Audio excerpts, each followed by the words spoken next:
नमस्कार, आप देख रहे हैं सी न्यूज़ भारत और मैं हूं आपके साथ ज्योति श्रीवास्तव। वक्त हो गया है बुलेटिन का। बुलेटिन में सबसे पहले बात करेंगे बस्ती की, जहां रेप के आरोप में ग्राम पंचायत अधिकारी पर मामला हुआ दर्ज। पुलिस कर रही तलाश। आगे चर्चा करेंगे छत्तीसगढ़ की, जहां महासमुंद पुलिस ने 55 लाख का गांजा पकड़ा। साथ ही बात करेंगे उन्नाव की, जहां खेलो इंडिया के तहत निकाली गई मशाल रैली। इन तमाम खबरों पर विस्तार से करेंगे चर्चा। बस्ती जिले के ग्राम विकास अधिकारी के कारनामे की चर्चा इन दिनों जोरों पर है। आरोप इतना गंभीर है कि मुकदमा दर्ज होने के बाद गिरफ्तारी के डर से सचिव फरार हो गया है।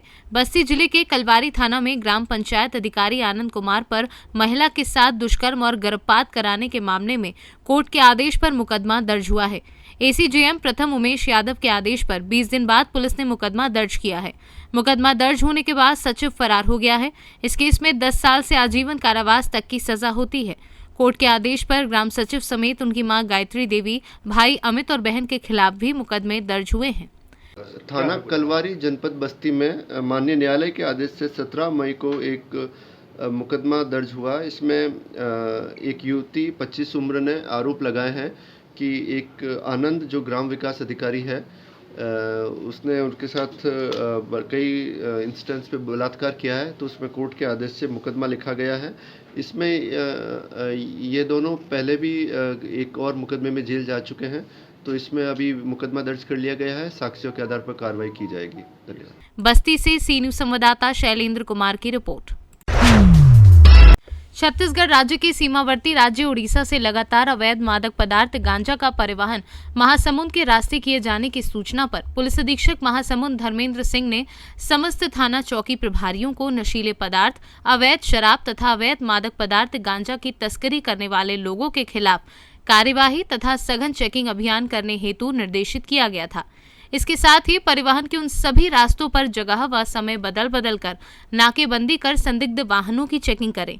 ओडिशा राज्य में मुखबिरों को सक्रिय करने एवं परिवहन की सूचना प्राप्त करने के लिए निर्देशित किया गया था।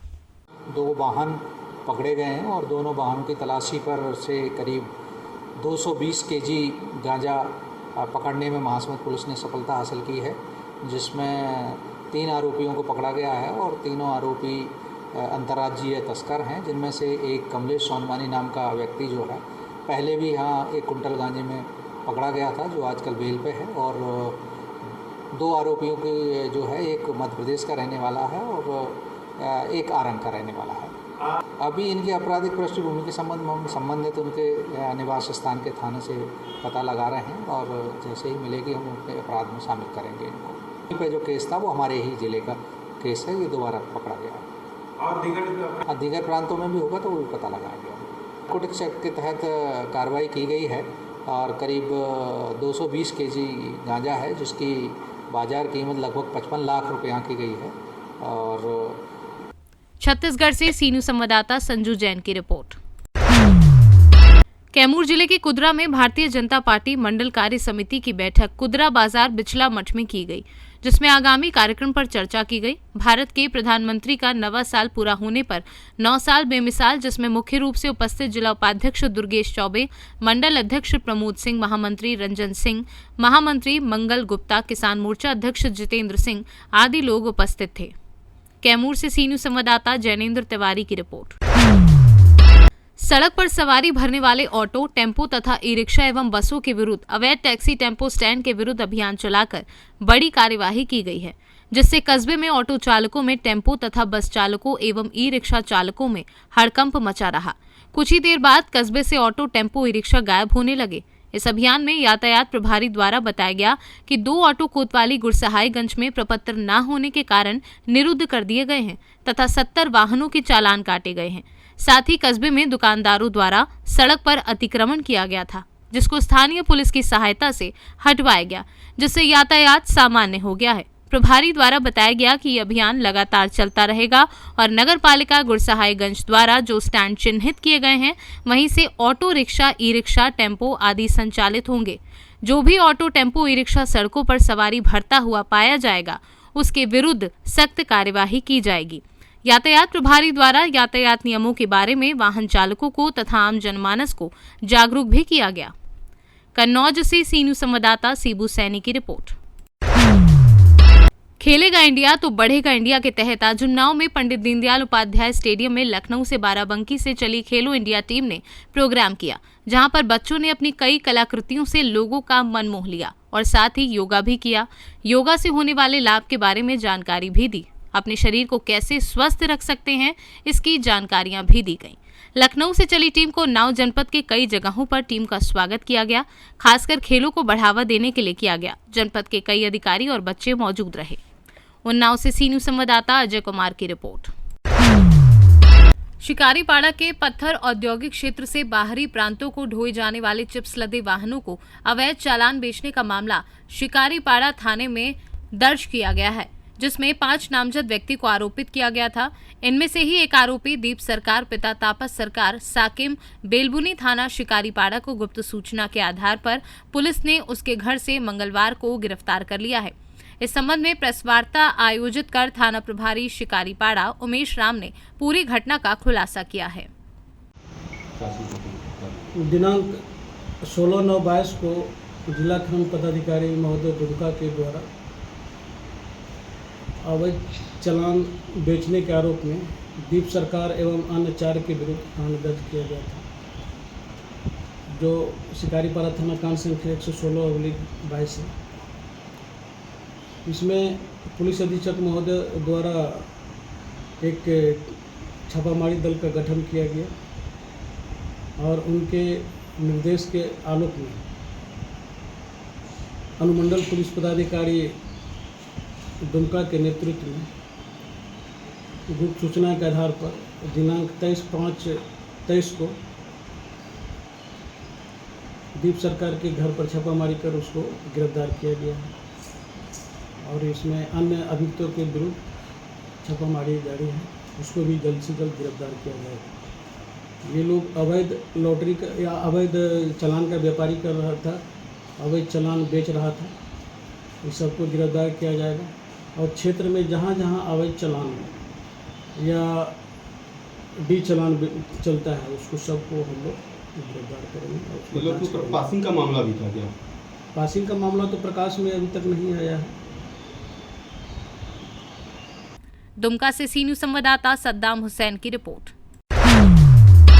मध्य प्रदेश के मुख्यमंत्री शिवराज सिंह चौहान द्वारा पिछले दिनों एक आदेश निकाला गया कि अहाते, ढाबे और शराब की दुकानों के बाहर शराब नहीं परोसी जाएगी। वहीं मुख्यमंत्री के आदेश की धज्जियां उड़ाते हुए ढाबों के अंदर और शराब की दुकानों के बाहर शराब परोसी जा रही है, जिसका वीडियो सोशल मीडिया पर भी वायरल हो रहा है। वहीं पूरे मामले में एडिशनल पुलिस कमिश्नर ने संज्ञान लेते हुए कार्यवाही करने की बात कही है। लेकर के पुलिस ने भी अब सख्त रूप अपनाना शुरू कर दिया है। ड्रिंक एंड ड्राइव के साथ ही देर रात संचालित करने वाले और शोर शराबा करवाने वाले, नशे में झूमते युवतियों को पनाह देने वालों पर कार्रवाई की जा रही है। कुछ पबों पर बीती रात भी कार्रवाई की गई और उसके पहले भी की गई। जी हाँ, ये बिल्कुल जो वैधानिक प्रावधान है, यदि उसका उल्लंघन किसी भी दशा में होगा तो जो समुचित कानूनी कार्रवाई इसमें की जा रही है, इसको और अधिक तत्परतापूर्वक करने का प्रयास है ताकि जन सामान्य का जो जीवन है वो सुचारू चलता है। सर, किस तरह के निर्देश दिए गए हैं पबों को लेकर के और देर रात तक? इसमें ज़ीरो टॉलरेंस है। अगर टाइम का वायलेशन होता है या ड्रंकन ड्राइविंग के केसेस हैं या ध्वनि प्रदूषण के हैं या अन्य किसी प्रकार का भी यदि कोई उल्लंघन करता है तो उस पर ज़ीरो टॉलरेंस है। सभी थाना प्रभारी उसमें तत्परतापूर्वक कार्रवाई करेंगे। सर, अधिकांश जो शिकायतें यदि बार बार मिलती है या पुलिस की समझाइश के बाद भी कोई पब संचालक या अन्य जो गतिविधि कर रहे हैं वो नहीं मानते, तो क्या इनका लाइसेंस निरस्त करने जैसी? जी हाँ, लॉ बिल्कुल क्लियर है और अगर आवश्यकता होगी तो सारी समुचित प्रावधानों के अनुरूप कार्रवाई की जाएगी। इंदौर से सी न्यूज संवाददाता सुरेश बैरागी की रिपोर्ट। इंदौर में लग्जरी वाहनों को प्रतिदिन के हिसाब से किराए पर लेकर उन्हें कम दामों में अन्य राज्यों में बेचने वाले गिरोह का पुलिस ने पर्दाफाश किया है। पकड़े गए आरोपियों के पास से 7 4 पहिया लग्जरी वाहन जब्त कर 5 बदमाशों को पुलिस ने गिरफ्तार कर लिया है। बताया जा रहा है कि आरोपी स्वयं नकली रजिस्ट्रेशन और चेचिस के आधार पर वाहनों के फर्जी कागज बनाकर इन्हें बेच दिया करते थे, जिससे कि उन्हें काफी अच्छी कमाई हो जाती थी।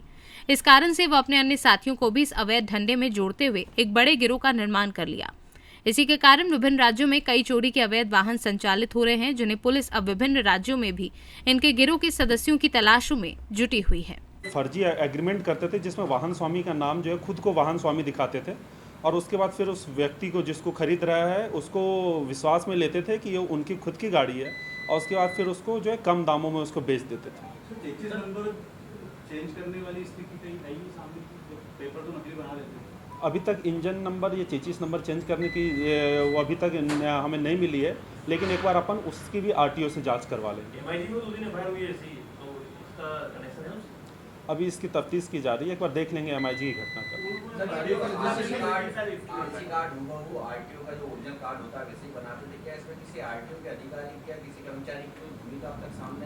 नहीं, अभी तक आरटीओ में आरटीओ की कोई फर्जी डॉक्यूमेंट्स में छेड़छाड़ करने की नहीं आई है बात। अभी तक ये एग्रीमेंट के बेसिस पे आई है, लेकिन एक बार बाकी सभी विकल्प खुले हुए हैं। एक बार सभी इसमें इंजन नंबर, चेचिस नंबर, उसका भी एक बार सीरियल मिलान कर लिया जाएगा और आरटीओ के डॉक्यूमेंट्स भी जो आरसी कार्ड होता है उसका भी मिलान कर लिया जाएगा। जो आरसी कार्ड सिर्फ आरटीओ में सप्लाई होता है, वो आरसी कार्ड पर ये प्रिंट आउट कर रहे थे और उसी कार्ड को दिखाकर गाड़ी को बेचते थे, तो उस आरसी कार्ड को लेकर कुछ कहानी आई है? अभी तक जो पुलिस को तफ्तीश में है वो विक्रय अनुबंध पत्र जो है वो फर्जी करके उसके बेसिस पे करते थे। एक बार आरसी कार्ड में जो अगर छेड़छाड़ की कोई बात आएगी तो उसकी भी एक बार तफ्तीश की जाएगी। इंदौर का कोई आरोपी इंदौर में कोई रहने वाला? इसमें 2 लोग जो है निवासी जो इंदौर के हैं और 3 लोग भोपाल के हैं, 5 लोग कुछ गिरफ्तार हुए हैं।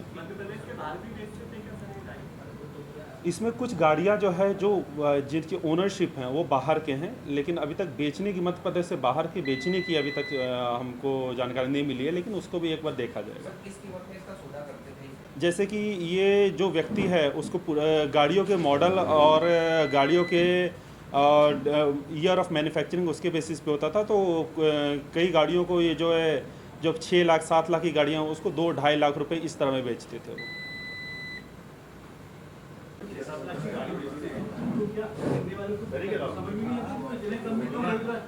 इंदौर से सी न्यूज संवाददाता सुरेश बैरागी की रिपोर्ट। खबर यूपी के रायबरेली से है, जहां पर विधवा महिला की जमीन धोखे से गांव के दबंगों ने दान पात्र के नाम लिखवा ली है। इसी क्रम में पीड़िता ने बताया कि उसको बताया गया है कि उसके लड़के के नाम वरासत होनी है, इसके लिए उसका बयान लिया जा रहा है। पीड़िता को जब कुछ दिन बाद इसकी खबर लगी तो वो भौचक्की रह गई और न्याय के लिए अधिकारियों की चौखट पर पहुंची। फिलहाल पूरे मामले का संज्ञान लेते हुए अपर पुलिस अधीक्षक नवीन कुमार सिंह ने क्षेत्राधिकारी महाराजगंज को जांच सौंपी है। जब इस पूरे मामले पर उनका जानकारी लेने चाहिए तो कैमरे पर कुछ भी ना बोलते हुए उन्होंने बताया कि जांच के लिए आदेशित कर दिया गया है। फिलहाल अब देखना ये होगा कि कार्यवाही में कितना समय लगता है, ये आने वाला समय तय करेगा। कामनी तिलेंडा से क्या समस्या है? और समस्या है हमारा औलाद, हमें बराबर हमारा औलाद फांसी लगा के मार डाला गवा, और साहब हमारा खेत बाग लिखवा लिए नहीं है, और साहब हम बर्तन रखे आए नहीं, हाँ हमारा अपन सामान रखे आए नहीं है। अब वही के खातिर हमारा साहब सब निकल के माते हम जी अब पता नहीं है यूँ नहीं थाने गई थी? हाँ संदीप। कौन है संदीप? नौआ। क्या है ये? यहाँ तिलेंडा के। तो उन्होंने मारा है क्या? हाँ। थाने गई थी क्या? हाँ। थाने में क्या हुआ? कुछ नहीं बताई। तो कहाँ पर आज आई हैं? हम यहाँ आए नहीं है, रायबरेली जिला। हाँ। मुलाकात हुई किसी से? हाँ। किससे मुलाकात हुई? साहिब से। क्या कहें? साहिब को कुछ बोले हैं साहब? हाँ। क्या बोले? कुछ नहीं। रायबरेली से सी न्यूज संवाददाता मृदुलेश त्रिपाठी की रिपोर्ट। रायबरेली के डलमऊ कस्बे के मधुकरपुर नवीन में कराटे कलर बेस्ट टेस्ट का आयोजन हुआ था, जिसमें डलमऊ कराटे क्लब के बच्चों ने प्रतिभा करते हुए अपना बेहतरीन प्रदर्शन किया। जिला कराटे संघ के संस्थापक राकेश कुमार गुप्ता ने टेस्ट में पास हुए बच्चों को प्रमाण पत्र व बेल्ट देकर तथा सम्मानित करते हुए बच्चों का हौसला बढ़ाया। वहीं आपको बताते चले कि इस प्रतियोगिता में डलमऊ कराटे क्लब के कुल 30 बच्चों ने कराटे कलर बेस्ट में शामिल होते हुए 25 बच्चे इस प्रतियोगिता को पास कर सके, तो वहीं 5 बच्चों के हाथ निराशा लगी। रायबरेली से सी न्यूज संवाददाता आलम कादरी की रिपोर्ट। फिलहाल इस बुलेटिन में बस इतना ही। देश दुनिया की बाकी खबरों को जानने के लिए आप देखते रहिए सी न्यूज भारत।